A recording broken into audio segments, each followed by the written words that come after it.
Retrouvez l'intégralité de mes vidéos, ainsi que celles censurées par YouTube, sur ma chaîne Odyssée à l'adresse odyssée.com/fils de pangolin.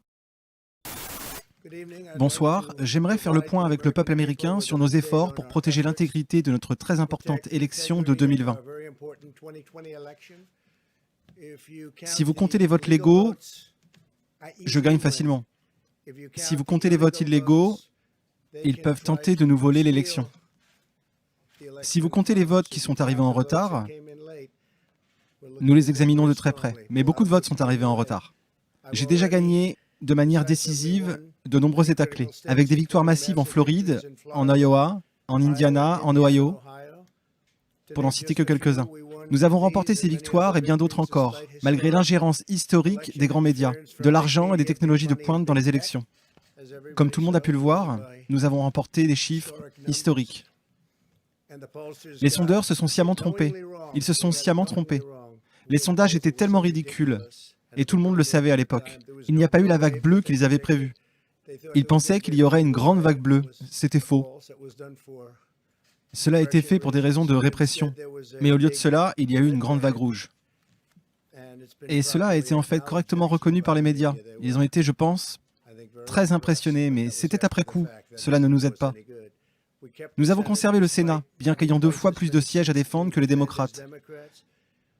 Et dans des États vraiment beaucoup plus compétitifs. Nous avons fait un travail fantastique avec le Sénat. Et je pense que nous sommes très fiers de ce qui s'est passé là-bas. Nous avions beaucoup plus de sièges à défendre. Ils ont dépensé près de 200 millions de dollars pour les seules courses au Sénat de Caroline du Sud et du Kentucky. 2 courses. Et des centaines de millions de dollars au total contre nous. Au niveau national, les principaux donateurs de nos adversaires étaient les banquiers de Wall Street et des intérêts particuliers. Nos principaux donateurs étaient des policiers, des agriculteurs, des citoyens ordinaires. Pourtant, pour la toute première fois, nous n'avons perdu aucune course à la Chambre. Je parlais à Kevin McCarthy aujourd'hui. Il m'a dit qu'il ne pouvait pas le croire. Aucune course, c'est très inhabituel. Aucune. Nous avons en réalité gagné beaucoup de nouveaux sièges avec, je pense, beaucoup d'autres à venir. C'était aussi l'année de la femme républicaine. Plus de femmes républicaines ont été élues au Congrès que jamais auparavant. C'est une grande réussite. J'ai gagné la plus grande part d'électeurs non blancs de tous les républicains en 60 ans, y compris un nombre historique d'électeurs latinos, afro-américains, asiatiques et amérindiens, le plus grand nombre jamais atteint dans notre histoire. Notre parti s'est agrandi de 4 millions d'électeurs, le plus grand taux de participation de l'histoire du Parti républicain. Les démocrates sont le parti des grands donateurs, des grands médias, des grandes technologies, semble-t-il. Les républicains sont devenus le parti du travailleur américain. Voilà ce qui s'est passé. Et nous sommes aussi, je crois, le parti de l'inclusion. Comme tout le monde peut le voir maintenant, les sondages des médias ont fait de l'ingérence électorale, au sens propre du terme, par de puissants intérêts particuliers. Ces sondages, vraiment bidons, je dois les appeler des sondages bidons, des faux sondages, ont été conçus pour garder nos électeurs chez eux, créer l'illusion d'un élan pour M. Biden, et ainsi diminuer la capacité des républicains à collecter des fonds. Ils étaient ce qu'on appelle des sondages de dissimulation. Tout le monde sait ça maintenant. Et ils n'ont jamais été autant utilisés que pour cette élection. Pour ne citer que quelques exemples, la veille des élections, Quinnipiac, qui, à ma connaissance, s'est trompé à chaque fois, a fait gagner 5 points à Joe Biden en Floride, où ils ont perdu de 8,4 points. Et j'ai facilement gagné la Floride. Facilement. Donc, ils ont dit que j'allais perdre la Floride de beaucoup, et au final, j'ai gagné la Floride de beaucoup. En plus, ils ont été très précis. Ils l'ont fait gagner de 4 points dans l'Ohio. Et ils ont perdu de 12,2 points. Et j'ai aussi gagné l'Ohio, le grand État de l'Ohio, très facilement. Le Washington Post prévoyait que Biden allait gagner de 17 points dans le Wisconsin, et que c'était en gros réglé. Il s'était trompé de 17 points. Ils le savaient. Ce ne sont pas des gens stupides, ils le savaient. Suppression. Il ne manque plus que les résultats de quelques États dans cette course à la présidence. L'appareil électoral de ces États est dirigé, pour tous ces États, par des démocrates. En réalité, nous avons gagné haut la main dans tous les endroits clés. Et puis notre score a commencé à miraculeusement diminuer, en secret. Et ils ont empêché les observateurs légalement habilités.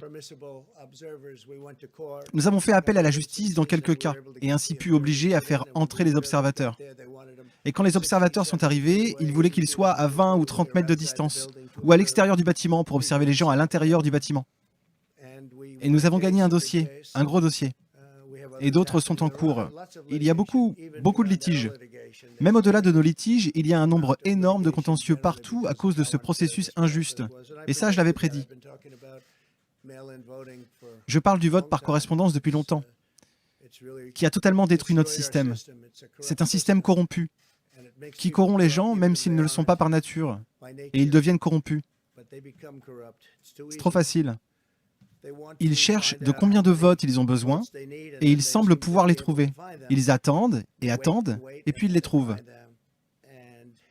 Et vous avez vu le soir de l'élection, nous étions largement en tête des votes en Caroline du Nord. Un nombre de votes phénoménal. Puis nous sommes toujours en tête de beaucoup, mais pas d'autant parce que tout d'un coup, ils trouvent des bulletins de vote. Oh, nous avons des bulletins de vote par correspondance. C'est incroyable que ces bulletins de vote par correspondance soient autant unilatéraux. Je sais que c'est censé être en faveur des démocrates, mais dans tous les cas, ils sont tellement unilatéraux. Nous avions près de 700 000 voix d'avance en Pennsylvanie. J'ai gagné la Pennsylvanie de beaucoup. Et cela diminue. Je crois qu'ils ont dit que notre avance était maintenant de 90 000 voix. Et ils vont continuer à arriver, encore et encore. Ils en trouvent partout. Et ils ne veulent pas que nos observateurs, bien que nous ayons gagné le jugement, le juge a dit « Vous devez avoir des observateurs ». De même en Géorgie, et ils font appel. En fait, ils font appel. Nous avons gagné le procès pour que les gens puissent regarder et qu'il y ait des observateurs. Et ils ont vraiment fait appel. Ce qui est plutôt intéressant, je me demande pourquoi ils font appel, car tout ce que nous voulons, c'est que les gens puissent regarder le dépouillement des votes qu'ils effectuent. De même, en Géorgie, j'ai gagné de beaucoup, avec une avance de près de 300 000 votes la nuit des élections en Géorgie. De toute façon, ça a été revu à la baisse. Et maintenant, je vais passer d'une grande victoire à une petite défaite. En Géorgie, un tuyau a éclaté dans un endroit éloigné, sans aucun rapport avec le lieu où se déroulait l'élection. Et ils ont arrêté de compter pendant 4 heures.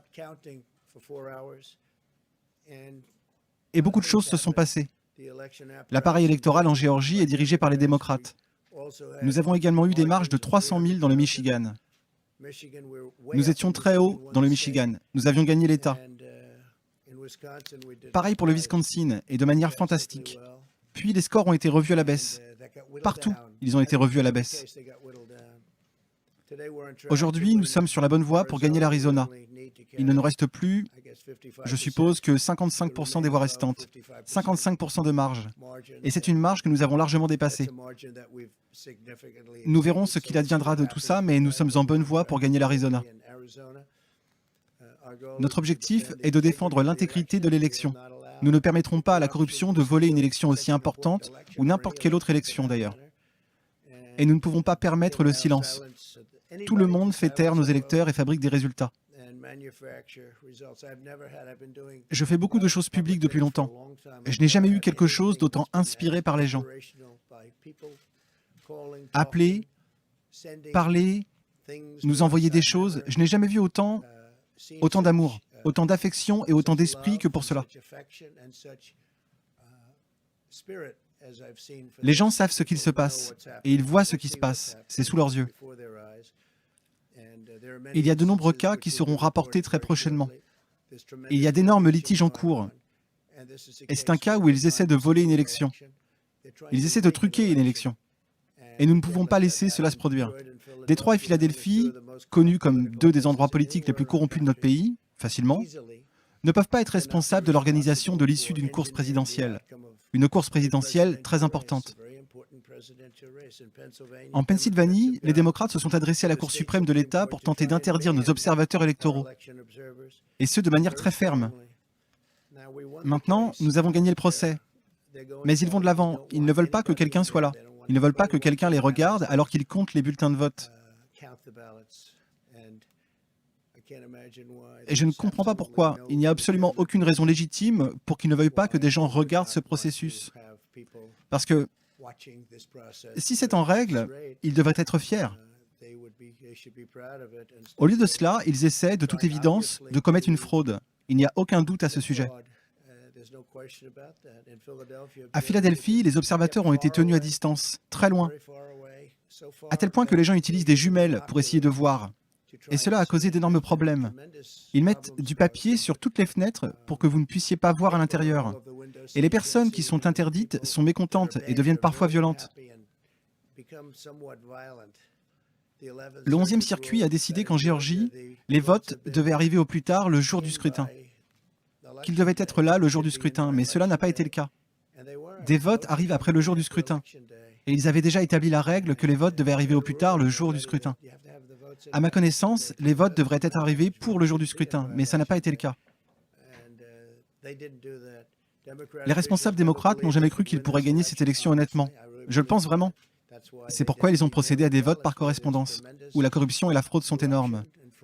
C'est pourquoi ils ont envoyé par la poste des dizaines de millions de bulletins de vote non sollicités sans aucune mesure de vérification. Et j'ai dit à tout le monde que ces choses se produiraient, parce que je l'ai vu se dérouler. J'ai assisté à de nombreuses élections avant qu'ils ne décident, pour cette grande et massive élection, d'envoyer à tout le monde des dizaines de millions de bulletins de vote. Dans de nombreux cas, sans aucune sollicitation. C'était sans précédent dans l'histoire américaine. C'était voulu. Malgré des années à prétendre se soucier de la sécurité des élections, ils refusent d'inclure toute exigence de vérification des signatures, des identités, ou même de déterminer s'ils ont le droit ou non de voter. Des personnes dont on ne connaît rien entrent dans la salle. Ils ne font que prendre des chiffres. Ils écrivent des choses, ceux qui y travaillent, et font beaucoup de mauvaises choses. Et nous avons beaucoup d'informations. Et les contentieux que vous allez voir vont vous secouer vous aussi. Mais vous verrez tout. Les fonctionnaires qui supervisent le comptage en Pennsylvanie et dans d'autres États clés font tous partie d'une machine démocrate corrompue sur laquelle vous avez écrit.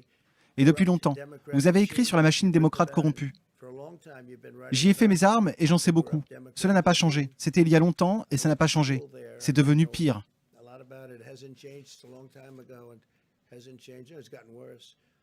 En Pennsylvanie, les partisans démocrates ont autorisé la réception des bulletins de vote dans l'État 3 jours après l'élection. Et nous pensons même bien après. Et ils comptent même ceux qui n'ont pas le cachet de la poste ou une quelconque identification. Donc vous n'avez pas de cachet de la poste, vous n'avez pas de pièce d'identité. Il y a eu un certain nombre d'irrégularités inquiétantes dans tout le pays. Notre campagne s'est vue refuser l'accès à Détroit pour observer tout dépouillement. Détroit est un autre endroit. Et je ne dirais pas qu'il a la meilleure réputation en matière d'intégrité électorale. Les agents du bureau de vote du Michigan dupliquaient des bulletins de vote. Mais lorsque nos observateurs ont tenté de contester cette activité, ces travailleurs ont sauté devant les bénévoles pour leur bloquer la vue afin qu'ils ne puissent pas voir ce qu'ils faisaient. Et c'est devenu un petit peu dangereux. L'un des principaux centres de dépouillement des bulletins de vote à Détroit a recouvert les fenêtres, là encore, avec de gros morceaux de carton. Il voulait donc protéger et bloquer la zone de dépouillement.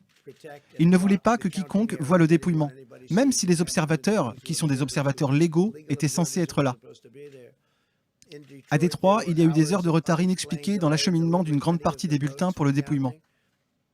Le dernier lot n'est arrivé qu'à 4 heures du matin, même si les bureaux de vote ont fermé à 8 heures. Ils l'ont donc apporté, et d'autres lots sont arrivés, sans que personne ne sache d'où ils venaient. On nous a également refusé l'accès pour observer dans des endroits critiques en Géorgie.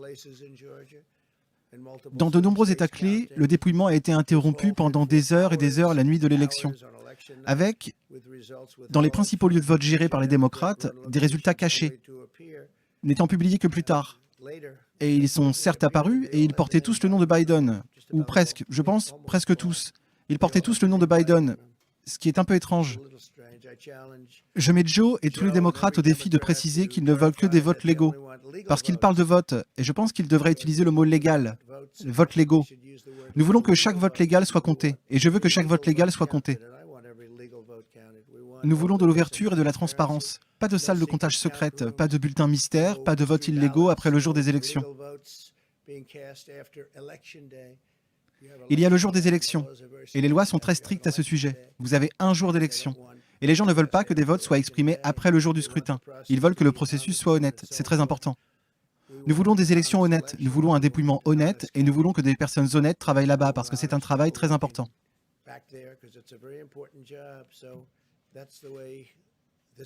C'est donc ainsi que ce pays va gagner. C'est ainsi que les États-Unis vont gagner. Et nous pensons que nous gagnerons les élections très facilement. Nous pensons qu'il y aura beaucoup de procès parce que nous avons tellement de preuves. Tellement de preuves. Et cela finira peut-être devant la plus haute cour du pays. Nous verrons bien. Mais nous pensons qu'il y aura beaucoup de procès parce que nous ne pouvons pas nous faire voler une élection comme ça. Et je vous le dis, j'en parle depuis de nombreux mois avec vous tous. Et j'ai dit très fermement que les bulletins de vote par correspondance vont finir par être un désastre. Les petites élections ont été un désastre. Les petites élections, très faciles à gérer, ont été désastreuses. C'est une version à grande échelle, et c'est de pire en pire chaque jour. Nous entendons des histoires qui sont des histoires d'horreur absolue. Et nous ne pouvons pas laisser ça arriver aux États-Unis d'Amérique. Ce n'est pas une question de qui gagne, républicain, démocrate, Joe, moi-même. Nous ne pouvons pas laisser cela arriver à notre pays. Nous ne pouvons pas être déshonorés par une telle chose. Nous espérons donc que la situation s'éclaircira, peut-être bientôt. J'espère que ce sera bientôt. Mais cela passera probablement par un processus juridique. Et comme vous le savez, j'ai revendiqué certains États, et ils revendiquent des États. Nous pouvons donc tous les deux revendiquer des États. Mais j'ai le sentiment qu'en fin de compte, ce sont les juges qui vont devoir statuer. Mais il y a beaucoup de magouilles, et nous ne pouvons pas tolérer ça dans notre pays. Je vous remercie. Si tu vis encore en 2020, tu peux t'abonner à ma chaîne YouTube et activer la cloche pour ne pas manquer mes prochaines vidéos. Si en revanche tu es déjà dans le futur et que tu veux distribuer des majeurs à la censure, alors ramène ta trupe sur Odyssée. Parce que Odyssée, c'est le nouvel Eldorado, la ruée vers la liberté d'expression. Là-bas, tu y trouveras toutes mes vidéos. Et quand je dis toutes, ça comprend bien évidemment surtout celles censurées par YouTube. Bah oui, c'est l'intérêt. Tu peux regarder toutes les vidéos que ces bouffons de l'OMS ne veulent pas que tu regardes. YouTube est dans une fuite en avant, et ça l'oblige à cracher au visage des créateurs, alors qu'ils sont le terreau historique sur lequel YouTube a prospéré pendant des années. À chaque fois que YouTube censure une vidéo, c'est comme s'il donnait un coup de pelle supplémentaire pour creuser sa propre tombe. Et Odyssée récupère la terre pour construire son château, alors qu'il continue de creuser. Tu peux me joindre et me suivre sur les réseaux sociaux. Je suis présent sur Telegram, Parler et Twitter. J'ai aussi un Facebook, mais je suis censuré et bloqué pendant encore au moins une vingtaine de jours. Mark Zuckerberg veut que je la ferme, mais c'est pas grave Mark, je vais faire sans toi, t'inquiète pas. T'as pas ta place dans le monde de demain. Un grand merci à tous ceux qui me soutiennent financièrement. Vous pouvez le faire via PayPal ou Tipeee. Tous les liens sont dans la description. Et pour finir, et parce que nous sommes ceux qui ne le sont pas, nous sommes le nombre. Et c'est bien ce qui les terrorise. Alors partagez. Sans vos partages, nous ne pouvons rien. Le nombre, c'est nous. À très bientôt.